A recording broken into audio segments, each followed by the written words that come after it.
हरियाणा की हर अपडेट के लिए बेल आइकन दबाएं और सब्सक्राइब करें STV हरियाणा न्यूज। नमस्कार, स्वागत है आपका। मैं हूं नंदिनी मिश्रा। आपके साथ सीधा रुख करेंगे फटाफट हरियाणा का। प्रधानमंत्री नरेंद्र मोदी ने वीडियो कॉन्फ्रेंसिंग के जरिए वेस्टर्न डेडिकेटेड फ्रेट कॉरिडोर के रेवाड़ी मदार खंड को देश को समर्पित कर दिया। कार्यक्रम के दौरान प्रधानमंत्री ने इलेक्ट्रिक ट्रैक्शन द्वारा चलने वाली 1.5 किलोमीटर लंबी दुनिया की पहली double stack long haul container train को भी हरी झंडी दिखाकर रवाना किया। इस दौरान केंद्रीय मंत्री पीयूष गोयल के साथ ही राजस्थान और हरियाणा के राज्यपाल और मुख्यमंत्री भी उपस्थित थे।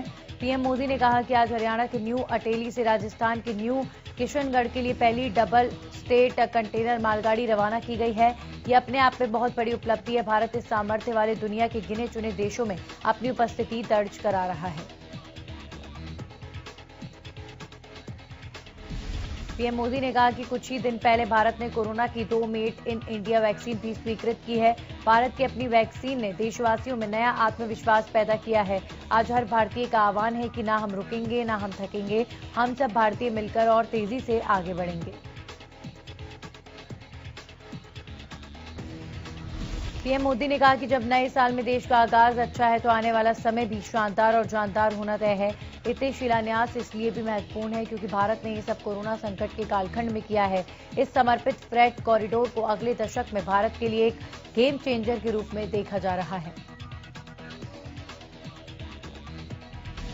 नए कृषि कानूनों के खिलाफ आंदोलन कर रहे किसान संगठन आज कोंडली मानेसर पलवल एक्सप्रेसवे पर ट्रैक्टर मार्च निकाल रहे हैं। 8 जनवरी को किसानों की सरकार के साथ 9वें दौर की बातचीत तय है, लेकिन इससे पहले आज किसान बड़ा प्रदर्शन कर रहे हैं। किसानों का कहना है कि 8 जनवरी की बैठक से हल नहीं निकला तो 9 जनवरी को कृषि कानून की कॉपी जलाने की तैयारी है। साथ ही 9 जनवरी से ही हरियाणा में किसान संगठन घर घर जाकर लोगों से संपर्क शुरू करेंगे और 26 जनवरी के दिन दिल्ली में ट्रैक्टर परेड की चेतावनी दी गई है।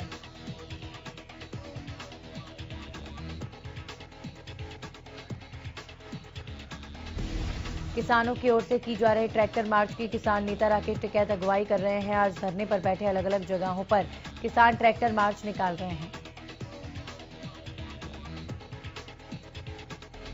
बहादुरगढ़ की टिकरी बॉर्डर से किसानों ने ट्रैक्टर मार्च की शुरुआत की। किसान ट्रैक्टर के साथ टिकरी बॉर्डर से सिंघू बॉर्डर के लिए रवाना हुए। भारतीय किसान यूनियन एकता से जुड़े किसान ट्रैक्टर लेकर रवाना हुए। किसानों का कहना है कि रैली 26 जनवरी के परेड की तैयारी है। दिल्ली के अलग अलग बॉर्डर से किसानों का जत्था कोंडली मानेसर पलवल एक्सप्रेसवे के लिए रवाना हो रहा है।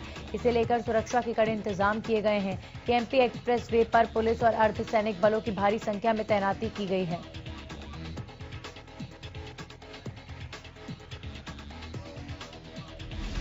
राई में किसानों के ट्रैक्टर मार्च के बीच प्रशासन अलर्ट है। केजीपी NH 44 पर पुलिस की ओर से नाकाबंदी की गई है। चप्पे चप्पे पर पुलिस की पैनी नजर बनी हुई है।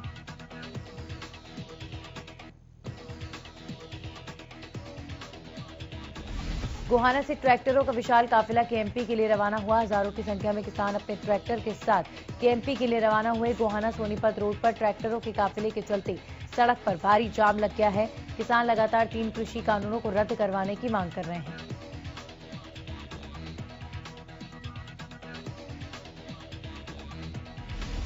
मुख्यमंत्री मनोहर लाल ने परिवार पहचान पत्र के संबंध में अतिरिक्त उपायुक्तों की बैठक की अध्यक्षता की है।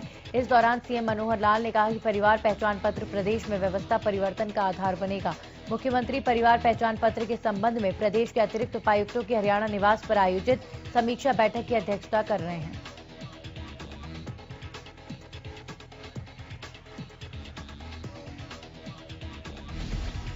उन्होंने कहा कि परिवार पहचान पत्र पर सत्यापित डेटा सरकारी सेवाओं का लाभ देने का आधार बनेगा। अभी तक 114 सरल सेवाओं को पीपीपी से जोड़ा जा चुका है। बहुत जल्द प्रदेश में 544 सेवाओं का लाभ पीपीपी के तहत ही दिया जाएगा। मेरी फसल मेरा ब्यौरा पोर्टल को भी 11 जनवरी से पीपीपी से जोड़ दिया जाएगा। सीएम मनोहर लाल ने कहा कि सरकारी वित्त पोषित योजनाओं में भ्रष्टाचार को खत्म करने का काम भी पीपीपी के माध्यम से होगा। उन्होंने कहा कि अंत्योदय हमारी सरकार की पहली प्राथमिकता है, इसलिए परिवार पहचान पत्र के लिए चल रही प्रक्रिया को ईमानदारी और शुचिता के साथ पूर्ण किया जाना अति आवश्यक है।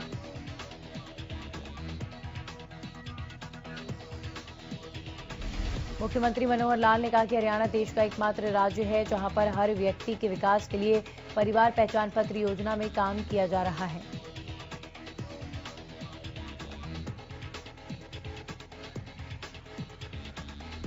पंचकुला में मुर्गियों की मौत के बाद यमुनानगर में मुर्गी और अंडा व्यवसाय से जुड़े लोगों की चिंताएं बढ़ी हुई हैं। हालांकि पंचकुला में मुर्गियों की मौत की वजह का अभी खुलासा नहीं हो पाया। फिलहाल आशंकाओं के बीच यमुनानगर में अंडों और मुर्गियों की डिमांड में कमी देखी जा रही है। सिर्फ यमुनानगर में ही नहीं बल्कि पूरे प्रदेश में अंडे और मुर्गी की डिमांड में कमी आ रही है। उधर विशेषज्ञों का कहना है कि प्रदेश में मुर्गियों की मौत की असली वजहों का भी खुलासा नहीं हुआ। बावजूद इसके मुर्गी पालकों को हिदायतें दी जा रही हैं। पंचकुला में अब तक 4,30,000 मुर्गियों की मौत हो चुकी है। इस मामले में हरियाणा पशुपालन विभाग के deputy director doctor Sukhdev Rathi ने कहा कि अब तक जितनी भी मुर्गियों की मौत हुई है उनमें बर्ड फ्लू के लक्षण नहीं मिले हैं, लेकिन एहतियात के तौर पर सैंपल जालंधर लैब में जांच के लिए भेजे गए हैं। उन्होंने कहा कि जब तक रिपोर्ट नहीं आती तब तक ये कहना मुश्किल होगा कि मुर्गियों की मौत किन कारणों से हुई है। Deputy director doctor Sukhdev Rathi ने कहा कि एहतियात के तौर पर हमने पूरे राज्य में एडवाइजरी जारी कर दी है।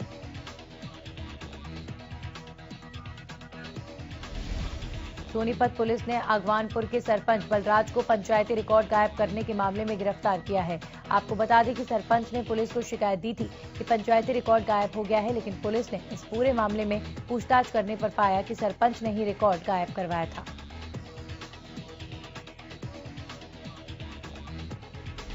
दरअसल अगवानपुर के सरपंच बलराज ने गन्नौर थाने में एक शिकायत दी थी कि उसकी पंचायत का रिकॉर्ड चोरी हो गया है। ये वही रिकॉर्ड था जिसमें गांव की पंचायती जमीन से अवैध रूप से खनन का रिकॉर्ड था और सरपंच बलराज आरोपी भी था। जब पुलिस ने इस पूरे मामले में गहनता से जांच की तो बलराज के कब्जे से ही पंचायती रिकॉर्ड रिकवर किया गया है। कुरुक्षेत्र के पेहुवा में पुलिस ने नशा तस्करों के पास से भारी मात्रा में नशीला पदार्थ बरामद किया। पुलिस ने एनडीपीएस एक्ट के तहत नशीले पदार्थों को नष्ट किया। कुरुक्षेत्र के पुलिस अधीक्षक हिमांशु गर्ग ने बताया कि पुलिस महानिरीक्षक अंबाला मंडल अंबाला के आदेशानुसार जिला कुरुक्षेत्र, यमुनानगर और जिला अंबाला में नशीली वस्तु अधिनियम के तहत दर्ज करीब 134 मामलों में जब्त किए गए नशीले पदार्थों को नष्ट किया गया है।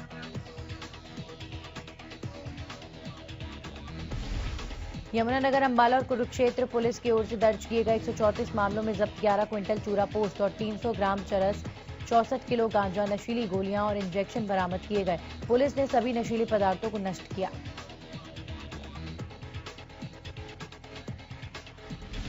प्रदेश में बीते दिनों से कोरोना के मामलों में कमी दर्ज की जा रही है। बीते 24 घंटे में 316 नए मामलों की पुष्टि की गई है। गुरुग्राम में 24 घंटे में 99 नए मरीज सामने आए हैं, जबकि फरीदाबाद में 37 नए मरीज बीते 24 घंटे में सामने आए हैं।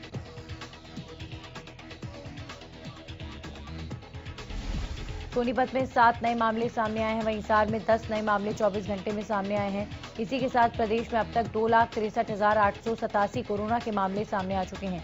इसी के साथ अब तक 2,58,281 मरीज कोरोना महामारी को मात दे चुके हैं।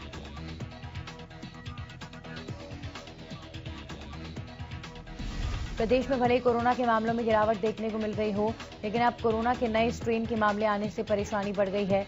करनाल में नए स्ट्रेन से पॉजिटिव 2 लोग मिले हैं। इस दोनों लोगों में एक पिछले दिनों ब्रिटेन से वापस लौटा था। ये व्यक्ति अपने परिवार के 6 सदस्यों के साथ ब्रिटेन से आया था। वहीं दूसरा व्यक्ति एक हवालाती है, उसे सोनीपत से गिरफ्तार करके करनाल जेल लाया गया था, जहां टेस्ट होने पर उसमें कोरोना के नए स्ट्रेन की पुष्टि हुई। स्वास्थ्य विभाग लगातार उन लोगों को ट्रेस कर रहा है जो दिसंबर के महीने में अमेरिका और ब्रिटेन से आए हैं। अब तक स्वास्थ्य विभाग तकरीबन 106 लोगों को ट्रेस करके उनका कोरोना टेस्ट करवा चुका है।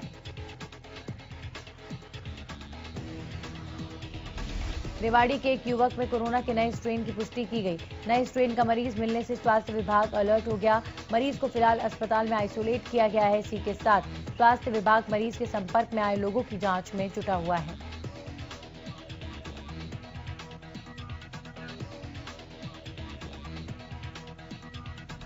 अंबाला स्टाफ रोड पर स्थित एक कॉमर्शियल बिल्डिंग की 3री मंजिल तोड़ने के लिए नगर परिषद की टीम पहुंची। इस दौरान नगर परिषद अधिकारी के साथ 2 एसडीएम भी मौके पर पहुंचे। भारी पुलिस बल के साथ पहुंची प्रशासन की टीम के सदस्य बिल्डिंग में गए तो वहां एक बीमार महिला मिली, जिसे एम्बुलेंस के जरिए अस्पताल पहुंचाया गया।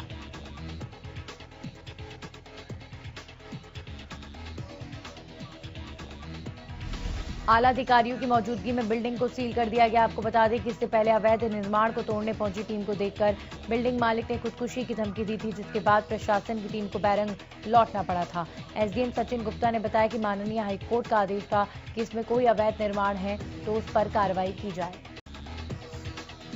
राष्ट्रीय ग्रामीण स्वास्थ्य मिशन यानी एनएचएम के तहत पानीपत के सिविल अस्पताल में एएनएम और जीएनएम के पदों पर हुई भर्तियों में अनियमितता की शिकायत की गई है। आपको बता दें कि दिसंबर 2019 में विभाग की तरफ से एक चयन कमेटी बनाकर 66 पदों पर कर्मचारियों की भर्ती की गई थी। भर्ती में अनियमितता की शिकायत सीएम विंडो के जरिए स्वास्थ्य मंत्री और एनएचएम निदेशक को भेजी गई, जिसकी जांच के बाद भर्ती में दिए गए साक्षात्कार के नंबरों में गड़बड़ी पाई गई। एएनएम के 18 और जीएनएम के 20 समेत 5 बाहरी उम्मीदवारों को लोकल का महत्व देते हुए सभी को 20-20 अंक दे दिए गए, जो गलत थे। जांच के दौरान गड़बड़ी पाए जाने के बाद स्वास्थ्य निदेशक ने इन भर्तियों को रद्द करते हुए रिपोर्ट तलब की है। पूरे मामले पर सिविल अस्पताल के सीएमओ ने बताया कि डिटेल रिपोर्ट बनाकर भेजी जा रही है। वहीं नियुक्तियां रद्द होने से हेल्थ कर्मियों में रोष का माहौल बना हुआ है। एनआईटी फरीदाबाद के सी ब्लॉक में भीषण आग लग गई। इस दौरान एक महिला की जलकर मौत हो गई। आग इतनी भीषण थी कि आग पर काबू पाने के लिए दमकल विभाग की 80 से 90 गाड़ियों को कड़ी मशक्कत करनी पड़ी, लेकिन जब तक आग पर काबू पाया जाता तब तक मकान और दुकान में रखा सारा सामान जलकर खाक हो चुका था। जानकारी के मुताबिक कंबल की दुकान में अचानक शॉर्ट सर्किट होने से आग लग गई। आग ने धीरे धीरे भीषण रूप ले लिया। आग की सूचना मिलने के बाद फायर ब्रिगेड और पुलिस मौके पर पहुंची, जिसके बाद आग पर काबू पाने की कोशिश की गई। कई घंटे की कोशिशों के बाद आग पर काबू पाया गया।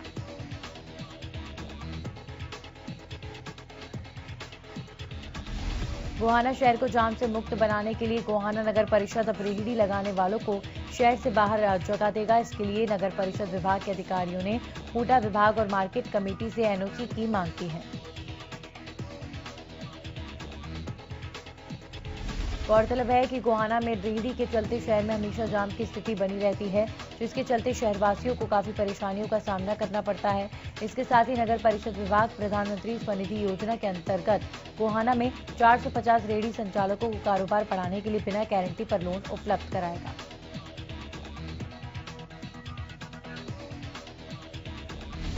फतेहाबाद के नागरिक अस्पताल में लापरवाही का मामला सामने आया। दरअसल एक 1.5 साल का बच्चा घर में खेलते समय गर्म पानी में बुरी तरह से झुलस गया, जिसके बाद बच्चे को जिले के नागरिक अस्पताल में भर्ती कराया गया।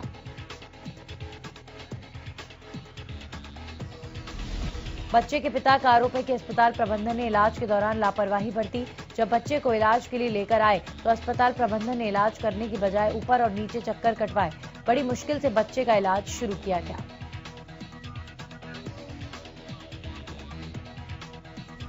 भिवानी के नया बाजार स्थित महमिया गली के निवासियों ने सीवरेज की समस्या को लेकर बुधवार को सड़क जाम किया। इस दौरान स्थानीय लोगों ने नई सीवरेज लाइन डालने की मांग की, साथ ही प्रशासन के खिलाफ नारेबाजी की।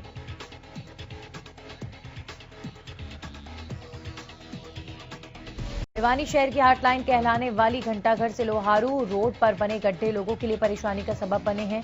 सड़क पर मौजूद गड्ढों के कारण वाहन चालक आए दिन हादसे का शिकार हो रहे हैं, जिससे स्थानीय लोगों और दुकानदारों में काफी रोष है।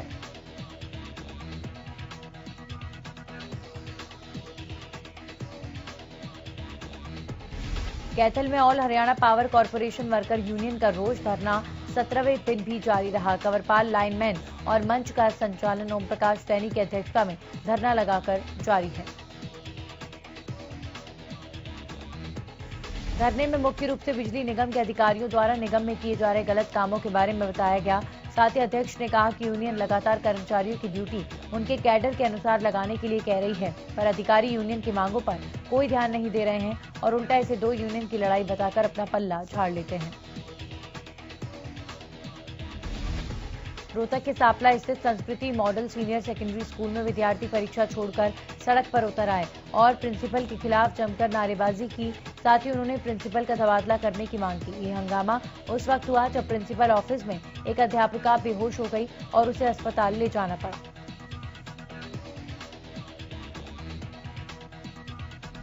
छात्रों का कहना है कि प्रिंसिपल संतोष कुमारी स्कूल के अध्यापकों और छात्रों के साथ बदतमीजी कर प्रताड़ित करती हैं, इसलिए उसका तुरंत तबादला किया जाना चाहिए। वहीं अस्पताल में भर्ती अध्यापिका ने भी प्रिंसिपल भला बुरा कहने के आरोप लगाए हैं।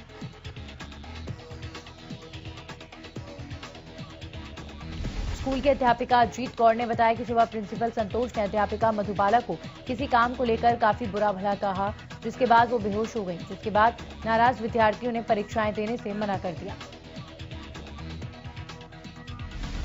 रोडवेज कर्मचारियों ने बुधवार को वर्कशॉप के गेट के सामने धरना प्रदर्शन किया।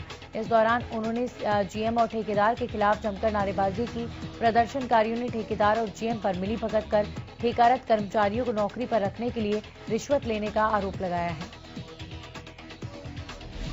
कैथल के लघु सचिवालय में बिजली कर्मचारियों ने ऑनलाइन ट्रांसफर पॉलिसी के विरोध में धरना प्रदर्शन किया। कर्मचारी का कहना है कि वो सरकार की ऑनलाइन पॉलिसी का विरोध करते हैं।